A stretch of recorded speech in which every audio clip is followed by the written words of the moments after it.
ఆస్తి కోసమో డబ్బు కోసమో ఈ పోరాటం చేయట్లేదు. ఎందుకంటే ఇది పోరాటం కూడా కాదు, ఇది ఆత్మగౌరవానికి సంబంధించింది, నా భార్య పిల్లల సేఫ్టీకి సంబంధించింది. ఇది నాతో ఒక మగాడిగా నాతో డైరెక్ట్గా వచ్చి నాతో ఏం చేసినా పర్వాలేదు. నా భార్య పేరు ఇంక్లూడ్ చేయడం, నన్ను తొక్కేదానికి, నా 7 నెలల పాపని ఇంక్లూడ్ చేయడం, నా బిడ్డల ఇంట్లో ఉండగానే అలా బిహేవ్ చేయడం కరెక్ట్ కాదు.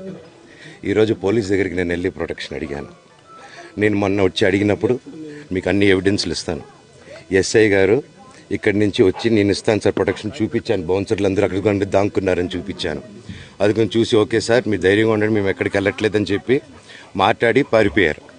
ఇప్పుడు కానిస్టేబుల్స్ వచ్చి అందరినీ నా మనుషులందరినీ భయపించి ఇప్పుడు వాళ్ళ పేర్లు తీసుకొని బెదరగొట్టి మా మనుషులు పంపించేసి వేరే బాడీ గార్డ్ లోపల పంపించున్నారు సార్. ఏం జరిగిందండి అసలు? జరగదు కాదు సార్. ఫస్ట్ డిపార్ట్మెంట్ ఎందుకు వన్ సైడ్ తీసుకుంటున్నారు? కంప్లైంట్ తీసుకున్న తర్వాత వాళ్ళకి ఏ అధికారం ఉంది? నా ప్రొటెక్ట్ చేసే మనుషులు పంపించేదానికి అధికారం ఏముంది?